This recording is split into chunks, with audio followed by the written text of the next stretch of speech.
Inclusive tem um livro que muita gente critica o autor, e assim, eu entendo a crítica, principalmente dos historiadores, que é o Dan Brown, eu entendo a crítica total, mas tem um livro, que A Origem, que é um dos últimos dele, né, que é justamente isso, assim, qual é o objetivo da vida, e entra justamente nesse assunto. Da termodinâmica. Então, assim, a vida veio e vai acontecer sempre por causa disso, da entropia. Então é uma coisa que me fez parar e pensar. E também é uma resposta fácil, né? Mas esse lixo metabólico que a gente produz também é responsável pela entropia e por toda essa cadeia de reações que vão acontecendo e tudo vai se formando. Porque a gente... Tudo que existe até hoje aqui, a gente sabe que veio de alguma coisa. Que não, se não for o Big Bang, for qualquer outra coisa. Então tudo teve um início. Tem gente que põe Deus na equação, que não é problema nenhum. Não, mas você só tá personificando uma energia, né? Mas tem uma coisa que é poética e até cria as pazes, tá? Porque, para alguns cientistas, se você iluminar por muito tempo, colocar energia no mineral, tá? Uma planta pode surgir dali. Por quê? Porque tá acontecendo reações ali dentro, tá? Então, assim, faça-se a luz e tem a vida, essas conexões. Mas a amônia é um próprio exemplo disso. Sim, perfeito. Você achava que que só compostos orgânicos geravam compostos orgânicos. Só que quando um cientista simplesmente fez a amônia de um composto inorgânico, aí, opa! Então, exatamente. O inorgânico também consegue criar o orgânico. Faça-se a luz coisas... que a Inclusive, entrando nisso de Faça-se a Luz, eu recomendo um conto do Asimov, que é A Última Pergunta. É um conto curtinho, tem 14 páginas só, bem curtinho, assim, dá pra ler em 15 minutos, basicamente. Como é que é o nome? A Última Pergunta. Ó, já vou ler agora na saída. É bem curtinho, e assim, é uma coisa que você para e entra justamente nesse assunto. E aí no final você, tipo, é poético, entra numa coisa poética. Eu recomendo muito ler, assim. E é muito rapidinho mesmo. Mas é gostoso esse tipo de conversa, né? Mas eu vejo que tem pessoas que ficam nervosas, né? Quando alguém dá uma opinião diferente, alguém abre a opinião. Pô, não precisa ter só uma hipótese. Tem a hipótese de Deus, é maravilhosa, mas não precisa ter só ela. Pode ser que isso aconteça de maneira espontânea, tá? É que o nosso contato com o universo é tão pequeno, Vilela. A gente tem um contato tão curto no tempo. Nós vivemos aqui por 80 anos, tá? A gente tem sensações que são sensibilidades do universo. A gente não consegue fazer um experimento completo, é tudo sensibilidade. Tudo que a gente faz aqui tá preso no planeta Terra, que é nada na comparação do universo. Então, os nossos sentimentos, o nosso cérebro, ele foi formatado de maneira muito local. Tanto que na física, tudo que a gente faz é analisar a sensibilidade.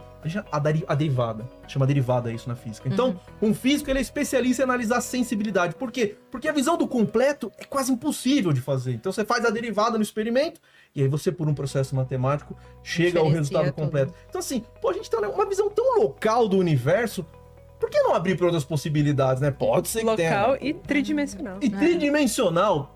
Perfeito. Por que não se abrir para outras oportunidades? A matemática, Vilela, ela permite que a gente consiga fazer coisas incríveis. Uma delas é abrir a nossa sensibilidade. Tem um negócio na matemática chamado cálculo das variações, tá? Ele basicamente tem uma visão divina do universo, tá? Nós temos uma visão diferencial. A visão do Newton é uma visão diferencial. Ele pega assim um negócio e fala, ó, se eu der um estímulo, o que acontece? É isso que a mecânica de Newton. Isso chama derivada para quem está estudando. O cálculo das variações, tá? Ele permitiu uma análise do universo que é top-down, tá? Ele chega de um mecanismo chamado ação, que a gente não consegue nem imaginar direito. Ele chega nas mesmas equações em Newton, mas ele não vai pelo caminho do estímulo, tá? E quando você analisa o universo pela ação, coisas estranhas acontecem, né, Roberta? Quando analisa a cosmologia por ação, começa a tirar umas informações incríveis. De repente, na Lagrangiana do universo, lá nós vamos encontrar um termo que a gente vai entender que aquilo era Deus. Que a gente chama de Deus, né? Era um tensor pentadimensional.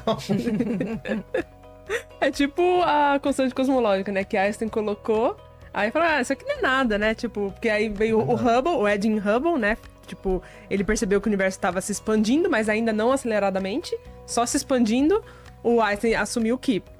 Então aquela constante não tinha, mas por que existir? Porque precisava ter alguma coisa acelerada para existir. E aí, na década de 90, voltou a ideia de que o universo se expande aceleradamente, então tinha que ter aquela O constante. pessoal pensou, estamos expandindo aí. E aí veio aquele negócio do tipo, Einstein, mesmo quando tá errado, ele tá certo. Mas é aquela ideia de que é uma expansão e depois tem uma contração.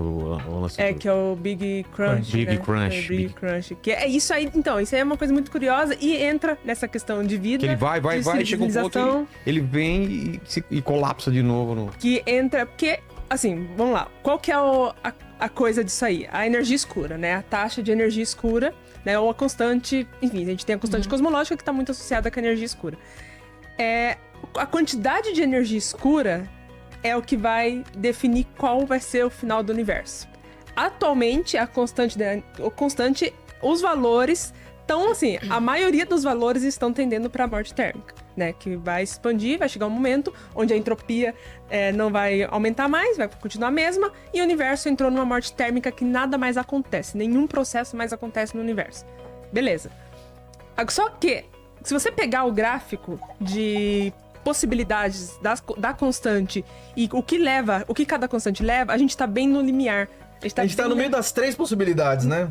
K positivo, negativo e 0, né? A gente tá bem. Mas o valor também, tipo, agora é 70, né? O valor da constante. Mas se for, tipo, um pouquinho mais pra cima, um pouquinho mais pra baixo, vai mudar completamente como o universo vai acabar. Então, o Big Crunch, o Big Rip, depende.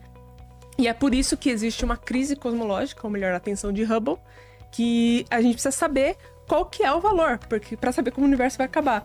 E O cientista, é melhor não saber. O cientista é desagradável, né, cara? Ele quer saber como o universo vai acabar, cara. Mas aí a gente tem, então, assim, só que cada método de observar essa constante, de calcular essa constante, dá um valor diferente. Sim. E aí, tipo, qual que é o certo? E aí tem as ideias de que a constante muda com o tempo, ou a constante, tipo, dependendo do lugar onde você tá vendo no universo, ela vai ter um valor.